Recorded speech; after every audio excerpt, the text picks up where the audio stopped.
My name is Hannah, and this is my year of less stuff.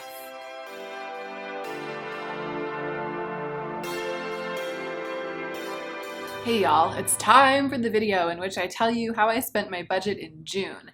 It's a bit unexciting. It's vastly unexciting, actually. I placed one order at the beginning of June for some clothes, and then that was it. It was just 2 items. So I'm going to tell you about those items, but because that's all I have to tell you about, I'm also going to talk about the trip that Joe and I took to Northern California and how that affected my desire to shop, my feelings around shopping, and I might just wax philosophic a little bit towards the end of the video about the effect of these times on shopping problems, the compulsion to shop, the healing process with recovering from the compulsion to shop, and just, the effect of these times on the things that we talk about on this channel. If you are new to this channel, welcome. I am Hannah, and I am a passionate lover of beautiful things, but I have a troubled history with shopping, so I keep a balance here between appreciating the fact that beautiful things can add value to a life, but not normalizing overspending or encouraging you or encouraging myself to overspend. So if that sounds good to you, please subscribe to my channel. Let's go ahead and get into the meat of this video.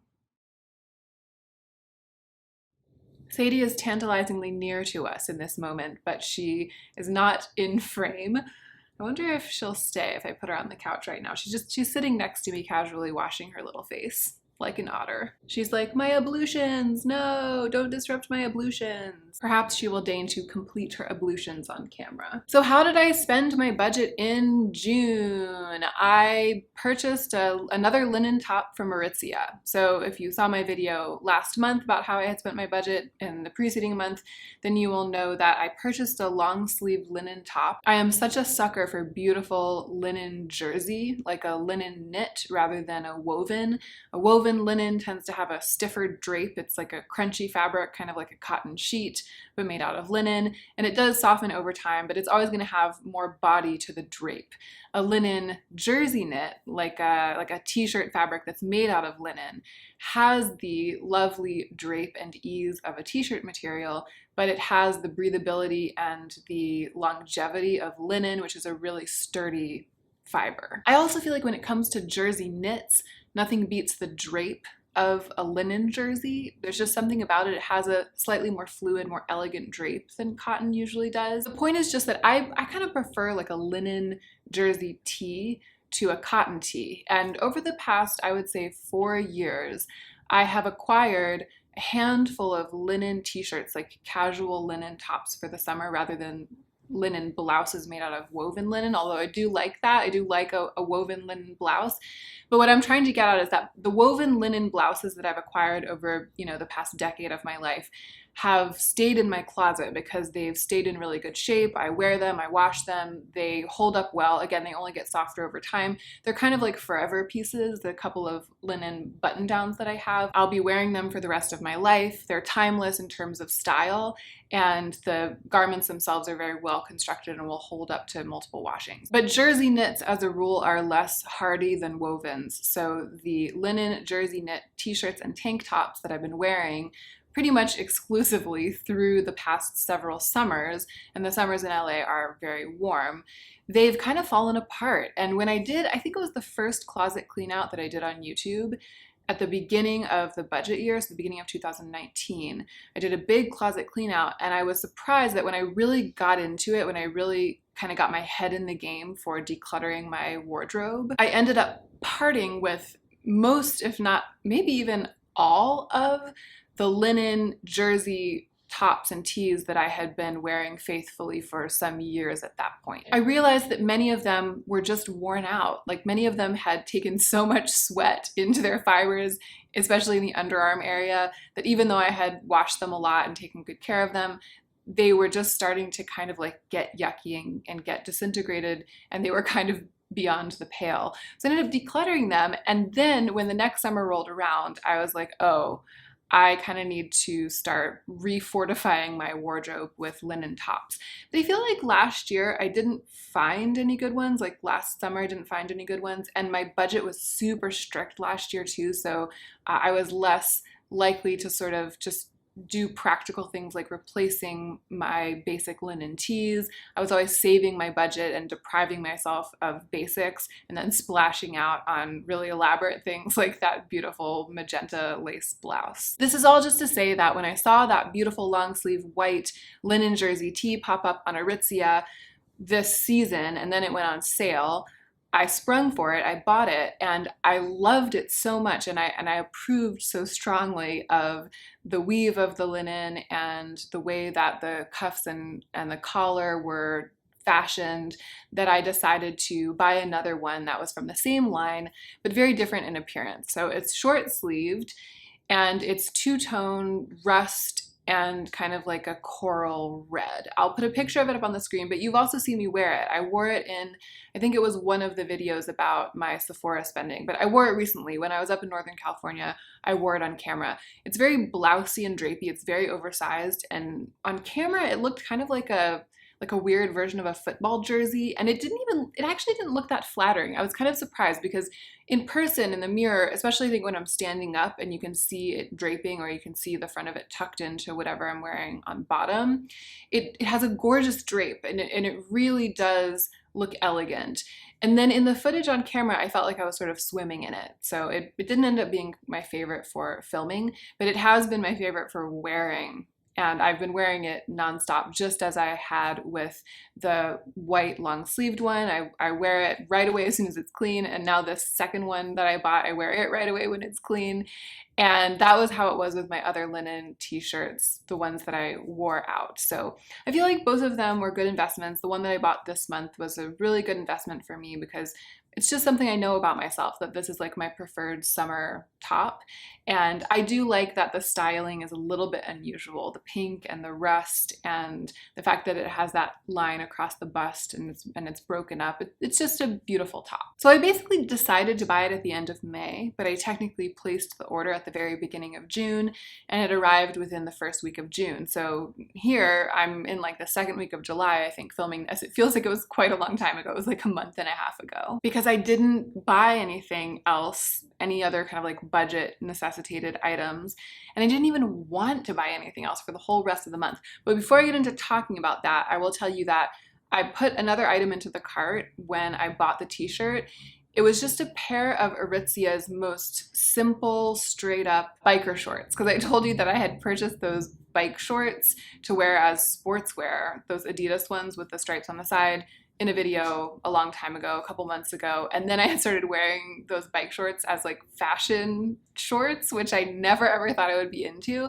I think it was a video where I was talking about what's been cheering me up these days, and I'll find that video and I'll link it down below so that you can, I'll actually link it and I'll timestamp it so you can click right through and watch me talking about bike shorts specifically, because I don't want to repeat myself right now about why I'm suddenly coming around to the idea of bike shorts and how bewildering that is to me. But I decided to just spring for a straight up pair of plain black bike shorts that will go with more things and that don't have such an aggressively sporty aesthetic like the Adidas ones have. And after all, the ones that I got from Adidas, I got them to wear when I'm working out, and so I kind of want them to actually be part of my workout wardrobe, and I wanted some bike shorts for every day because that's just what's happening to me right now, okay?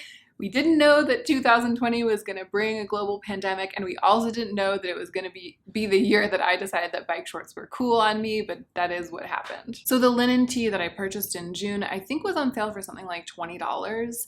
It's now on sale. I just looked it up when I was sitting down to film this video because I wanted to see if it was still available, and I think it's on sale for something like $14, but the price had already gone down and then it has kept going down. But I think when I bought it, it was $20, and the bike shorts were also $20. They weren't on sale, but just the basic cotton jersey bike shorts that they have on Aritzia are also $20. So it was a $40 order. I spent $40 of my yearly budget for beautiful things in the month of June, and that is, just as it has been for the past several months, exactly right around the amount that I feel comfortable spending monthly these days.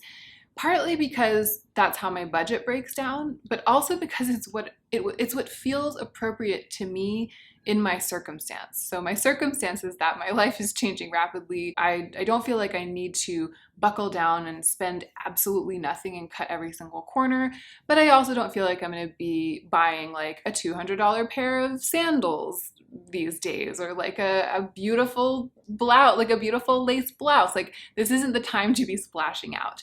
It is a coincidence that that is true of the way that my yearly budget has broken down as well, right? So I spent a lot of my yearly budget for the first couple of months of the year, and then I decided to take a very long break from spending much more than $30 or $40 of my budget every month. So it was already my plan, but that plan is aligning very well with what I feel is appropriate for my changing financial situation and my changing living situation. That doesn't mean, though, that I haven't wanted to spend more of my budget sometimes over the course of these several months. There have been some months when it was really hard, especially at the beginning of the pandemic. But in June, I didn't want to. I didn't even window shop. I didn't even fantasy shop, really. I mean, I did poke around to find out what was new in makeup because I was filming a video about it, but I didn't really want any of it, as you'll know if you saw that video. Or if I did, I feel like the desire was a little bit abstract. And I think that a large part of the reason, I need to get some water, hold on.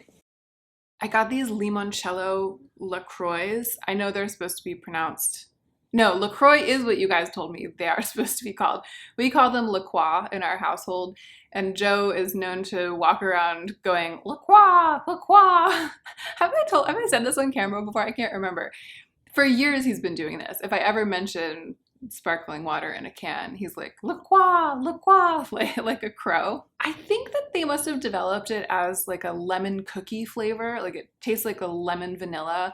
Aren't there Girl Scout cookies that are lemon vanilla flavored? That's exactly what it tastes like. And then I think at the last minute they decided to name it limoncello just to seduce people like me who would not have purchased a lemon cookie flavored La Croix. But I saw the limoncello flavor and I was like, limoncello, that's so sophisticated. I used to drink limoncello when I lived in Italy. And now I'm like, Maybe on some level there was part of me that was expecting it to be alcoholic. Destined for disappointment, La Croix. I cannot for the life of me remember the sentence that I interrupted myself saying to go get water. But I think I was going to talk about the fact that we were up in Northern California for half of the month of June, pretty much. Like, a lot. I mean, I think we were there for exactly 2 weeks, and I think it was the second 2 weeks in June. We wanted to get back at the beginning of July so that we could start cleaning out the studio, which is like a huge job that needs to be done before the end of July. But we were in a very rural place. We had this huge job, which is to help start the cleanup of this house that Joe's dad hasn't been living in for a while. And it took all of my energy and time and passion and imagination, and I was just consumed with it. And it is very rural, and we were doing this hard labor. So every day I was getting up and putting on like my workout shorts, an old t-shirt, and my hiking boots, and just like going at it with, rubber gloves up to here, very little makeup. There were a lot of days up there when I didn't wear makeup because I was on the job, you know what I mean? I was on site for this short job that Joe and I decided to do together. And it's very obvious to me that that circumstance helped to mitigate my usual like waxing and waning desire to buy beautiful things. Because even though we weren't there permanently, like we were just there for a couple of weeks, I just felt like the body that I was in during that time, the life that I was living during that time, in spite of knowing intellectually that it was temporary, it put a damper on my tendency to fantasize about polishing myself and making myself into a more idealized or a fantasy version of myself, because the context just didn't make sense with those fantasies. And so again, even though it was temporary, the fantasies were quelled, which is just interesting. I'm bringing it up because it gives one a lot to think about in terms of what those fantasies are, where they come from, what kind of purpose they can serve. It's interesting to observe that if they can be wiped out so completely for a couple of weeks, even by a temporary situation, that they aren't really grounded in anything that's all that serious or lasting or really in anything that's truly fundamental to my character and the person that I am on this earth. They're grounded in things that are shallower than that. I'm not doing a very good job talking about this. I think maybe I should do a whole video on it. I think maybe I should talk more about makeup and fantasy. I've gotten lots of requests for that. And if I really dig into it and structure a video, I can explain myself better. I just wanted to briefly mention why I feel like it's worth talking about the time that we spent up there in the video where I'm talking about what I spent my budget on, or more to the point, how much I didn't spend of my budget and didn't even want to spend of my budget in June. Emotionally, it was a bit of a roller coaster being up there. I mean, there were some dark aspects to the work that we were doing there and just the time that we spent. And it was also kind of a journey into Joe's past because he spent some of his childhood in that house. So it was wild in a lot of ways. And there were some wonderful things about it. The best thing was being out of the city, being able to be outside, being able to open the windows and just breathe the actual air, even though the actual air was like 110 degrees. It was worth it. It was so lovely, and there weren't helicopters and there weren't sirens, and we saw deer outside and we saw wild turkeys. There's nothing I love more at night than the white noise of rural parts of America. Just like I don't know if it was cicadas. It's cicadas where I come from, but whatever it was singing or chirping all night long, frogs or bugs or whatever it was, I love that stuff. I love that sound, and I always sleep the best when I'm in a place like that. So it was an absolute blessing to be able to be up there for a couple of weeks. In a way, in this sort of physiological way, it was a vacation.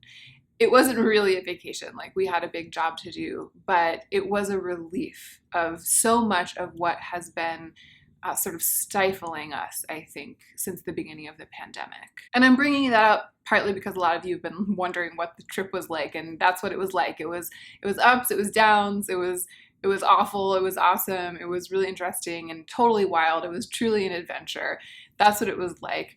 But also because I think that feeling of change, even if it's temporary, and of feeling my heart soar when I was able to like look at the sky or see a hawk fly over and just look out and see green and see trees, like just having that also probably contributed to my not feeling even the pinprick of a desire to spend my budget while we were up there the second half of June. It was like, why? Like, why would I spend my budget? I felt like we were on a ship in the middle of the ocean, sort of. I failed to mention so far, I think, that I also didn't replace anything in June. It's totally nuts. And we actually did run out of shampoo while we were up there. Joe has been using my like incredibly beautiful, fancy thickening shampoo, the cactus shampoo from R&Co. I went through it much more quickly than I would have otherwise because I don't wash my hair very frequently, although I do use a lot of shampoo each time I do wash my hair, and it is a pretty small bottle. So I probably would have gone through it in some months, maybe 4 months, but then Joe cottoned on and he started using it about once a week as well. So I used the last of it when we were up there in Northern California, and I didn't replace it. I actually only washed my hair one time in the 2 weeks that we were there, and it was already pretty dirty when we were on our way up because I was just dirty most of the time that we were there. And when we first got there, we couldn't even shower. We had to like double check all of the plumbing. We had to clean out the tub, and we had to replace the shower head. So it was like camping out for the first couple of days when we were there, and we did have to call a plumber for some stuff. So, it was fine. I wasn't like putting on makeup every day. I wasn't doing my hair. I got really dirty and I stayed really dirty. But the one time that I washed my hair, I finished that shampoo, and then I didn't replace it because I was like, we'll figure something out. And then after we got back to LA and it was July, I did order a replacement bottle of that shampoo. So I'll talk about it when I talk about what I spent my budget on in July. But in June itself, being up there in that house did not just cancel my desire to splash out with my budget. It also made me feel like replacements could just wait a little while. It wasn't a big deal. Even though I technically bought the t-shirt and the shorts in June, I feel like it was a continuation of the way that I was feeling and what I was doing in July. And it was at the very, very beginning of the month, like right on the edge. So in a way, I kind of feel like I didn't spend any budget in June. I didn't shop in June. That's kind of how I feel. And the question to me in this video is, was that circumstantial? Did it have to do only with the fact that we went on this adventure and that we did this thing and that there's so much going on that occupies the mind, and there's so much going on that has to do with change and questions and I'm just sort of in chaos, and it doesn't make as much sense to shop from there. Is that what's going on? Is it all circumstantial? Or has budgeting actually become more natural to me? Is my equanimity actually less threatened by my old behavior and my old tendencies than it used to be? Because that is what it feels like. I just feel like budgeting has become kind of second nature to me at this point, and I just don't spend a lot of time battling with the part of me that wants to stick with my budget, like the part of me that wants to have a bunch of pretty stuff battling with the part of me that wants to stick with my budget. I just haven't really felt like that battle is going on lately. It's kind of just been like, I'm living my life, I'm going along. And then every once in a while I'm like, should I buy something? What would it be? And then I'm sort of like, oh, maybe linen t-shirts are on sale right now because the first wave of summer clothing releases are starting to fade out and be replaced by the next wave. Let me check Aritzia. And then I'm like, oh yeah, let's try this one. And then it's nice. And so a month later, I'm like, maybe I should pick up another one of those before they sell out. And then just like going along, living my life without ever thinking about it. Like that's what it has felt like lately. And I don't know whether that would be happening if the pandemic had never hit, and that I'm just continuing down the path of becoming more comfortable with not being a constant rabid shopper and constantly acquiring new clothes and constantly refreshing my wardrobe and makeup and all of this stuff, or if the pandemic has really like sunk in and the fact that my life has been changed so dramatically by it has made budgeting much, much easier. I think it's probably a combination of both. Looking back though at my Sephora spending from 2017, which is something that I did in detail in June and on camera, doing that really made me think that I shouldn't discount the part of this easier relationship with budgeting that probably does come from the work that I've done, the no buy year, the year and a half of budgeting, and my thoughts around my stuff and talking with you guys, talking on my channel, because my horrible overspending at Sephora in 2017 was also precipitated by a bad time, like a global disaster is how it felt to me. And it was very personal to me, but it was also political, global, and it concerned me on the grand scale in the way that the pandemic concerns me, not just personally, but also on a grand scale. Also in 2017, I moved from Michigan to Los Angeles. So there are some parallels, right?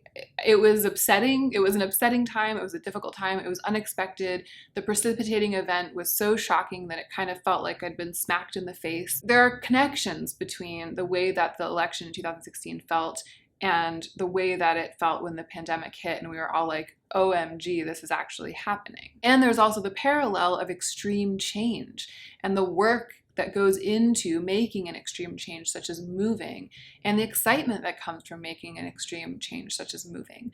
So that was all going on in 2016, 2017, and yet over the course of that year, I spent thousands and thousands of dollars on all of this stuff, and it was totally out of control. Similar things are going on now, and yet I'm behaving in the almost opposite fashion. I'm not only not buying very much stuff for myself, but I'm not even feeling very compelled to do so. I'm not completely devoid of any compulsion to do so. I think about it from time to time, and obviously I have bought some things every month. But it's very clear that I'm nowhere near reacting in the same way to this similar set of circumstances. So in a way, June was a month of marveling at the fact that it is really possible to change one's baseline behavior, to kind of change one's reference point. But I am aware, again, that much of it is circumstantial. I'm also older than I was then. I've also had a YouTube channel for a couple of years.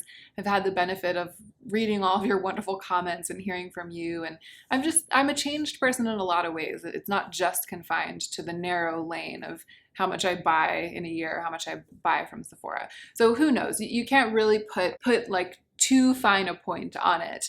I do think that I probably will have to budget for the rest of my life. So I'm saying this because I talked about the fact that budgeting feels more natural to me now than it has really until now. It doesn't mean that I'm going to be like, oh yeah, I can, I can take off the training wheels, or I can fly too close to the sun, or whatever. I feel like I am going to need to continue to budget. It's just maybe I can look forward to it not being so intense, not being such a strain on my nerves. I hope that that's true. I hope that it continues to be like this. It has made me think at large too about the way that these conditions, whatever they are for you, I mean, these conditions for me during this pandemic have been shared with many of you in some ways. Like, some of our conditions are shared. Many of us have experienced lockdown, or are experiencing sheltering in place, or having to stay home. Many of us are experiencing having to be very, very careful and not being able to do most of the things that we used to do. That's not true for everyone, of course. Some people are still out there working, and some people's lives have been affected less dramatically because of where they live or what their routines used to be. But my unique set of circumstances in June, wherein like we left the big city and we went to a rural part of California and we did this project and all of this stuff, that combination of conditions is kind of unique to me. But it has made me think at large about the way in which these conditions, because everyone is dealing with some version of these conditions, and they are always evolving and changing, but they're pretty intense and unusual, I feel like, for everyone.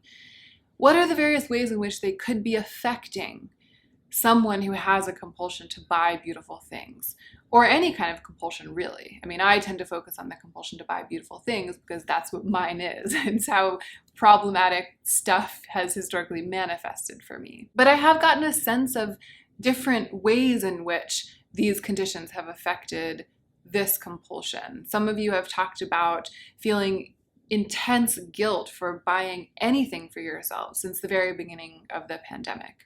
Just that you've continued to do it, but you've felt really, really bad about it, and in some cases for kind of like a vague reason. Like, you're just like, oh my gosh, I probably shouldn't be doing this right now. But the thinking doesn't really go beyond that to answer the question of why you shouldn't, or whether that's really true. It's just this guilt that sits with you all the time because things are so crazy and it's hard to really know for sure. Some of you have written in your comments about not buying anything, like cracking down on yourself intensely since the beginning of the pandemic, and not allowing yourself to buy a single speck of makeup or a replacement or new clothes or anything nice for similar reasons, because there's just this sense of like, we don't know what's going to happen, and kind of everyone going on lockdown, both externally and internally. Some of you have shared with me that you've been spending to get a sense of normalcy, buying more than you usually would because it's a way of trying to hold on to the way that life was before. We used to buy makeup and buy clothes because we needed it or wanted it to present to the world. You know what I mean? You put on makeup because you're going to go out to see someone, go out to dinner because you're going to go to work, or get new shoes because you're going to be walking down the street, or you're going to be at an event or something like that. And we're no longer going out and doing those things, but there's something about continuing to engage in the behavior that was related to doing those things that's comforting. It's like it reminds us of the old days. So that is one possibility. One might be actually inclined to buy more of the kinds of things that remind us of the old days than we actually did buy in the old days. I've also thought about the possibility of losing touch. I actually, this is partly coming from my own personal experience, losing touch with the thrill that we used to get from something like buying makeup because there's nowhere to go, right? So it used to be that you could always count on a little thrill or a little excitement from just like buying a drugstore makeup. But that thrill was related to the fact that you'd wear it when you went out and did stuff in the world. But because you're not going out and doing stuff in the world, the thrill is like cut off at the pass. And that is a very unusual situation, but I'm kind of familiar with it because of my no-buy year. Because I used to think about wanting things and window shop during my no-buy year, even though I knew I wasn't going to buy them. So in a similar way, the excitement was cut off at the pass, and I felt this like blank. I was like throwing myself into this behavior that was just blank, rather than having the feedback loop that it used to have. And I think there's a chance that that's going on right now for people with the purchase of beautiful things. But I think that in many cases what we do when that happens is we keep doing it. You keep trying to push the button. You keep buying the drugstore lipstick over and over again, because on like a physiological level, on a brain chemistry level, you're hoping that the thrill will come. And it takes a long time of pushing the button over and over again and not getting the thrill to really learn, for your brain chemistry to really learn that the thrill has been cut off from the action. But in the meantime, you bought a lot of drugstore lipsticks before you got there, if you know what I mean. And I'm not passing judgment on any of these behaviors. This is stuff I've been thinking about. Many of it. What is wrong with me today? I'm like really trying to get my words out fast.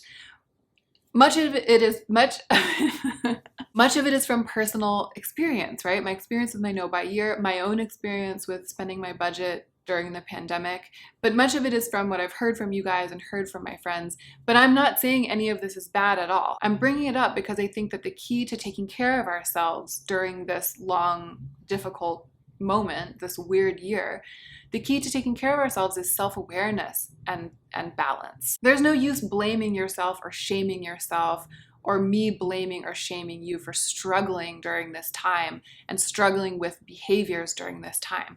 Who isn't?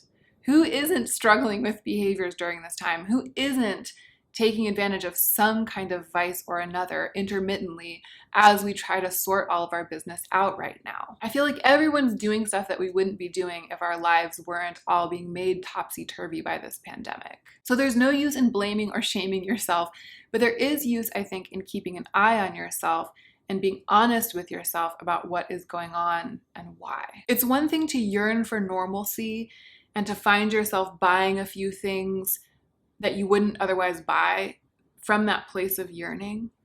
It's one thing to do that. It's quite another thing to rack up thousands and thousands of dollars of credit card debt during the pandemic because you're sad and you refuse to look at your behavior and you refuse to even try to stop your behavior because you are so sad and because you're ashamed and you're caught in a cycle, the way that I was after the 2016 election. That's really different from the first thing where you just know what's going on. You know that you're behaving in a way that you might not otherwise be behaving, but you've got your eye on it and you admit it and you're clear about it and you're not hiding it from yourself or from anyone. So let's not get those two things confused, because I think that one, it can be okay, maybe not perfect, maybe not the best, maybe not the perfect financial decision, but okay for a person who is clear-eyed about herself and who treats herself with loving kindness. And the other thing will only happen, the thing that happened to me in 2016 and 17, that will only happen if someone is not clear-eyed about herself, is refusing to look at her behavior with clear eyes, and is also not treating herself with loving kindness, is ashamed of herself, and then that shame is adding to the bad feeling, which is adding to the problem. Was that a tangent? Did I get off on a tangent? I don't know if that was really a tangent. I feel like it's related to the question of whether my ease of budgeting in June was circumstantial or evolutionary, right? So that led me to think about the question of circumstantial help with these issues, but also the potential circumstantial blight on these issues. And that's where all of that musing came from. So I don't know, maybe I'll cut it out of the video. I hope that it made sense and was maybe helpful. I'm going to go now. That's all I got. Thank you so much for being here. Let me know what you think about these things. I am curious to know how it's been going for you. Has the pandemic affected your spending? And then has it continued to? Or did you catch yourself in the act? Did it affect you in the other way where you were like, oh no, I can't buy anything, I'm a worm? And then over time, have you allowed yourself to breathe a little bit and treated yourself with loving kindness? If not, maybe it's time. Let's talk about it. Oh, Sadie came back. I was about to end and Sadie came back. She'll see you out with me. Thank you for being here. And Sadie and I both say, don't forget to take extra good care of yourself, just as Sadie was modeling with her assiduous ablutions. And that is so that you can be the most effective version of yourself, just as Sadie is, as you do your work in the world.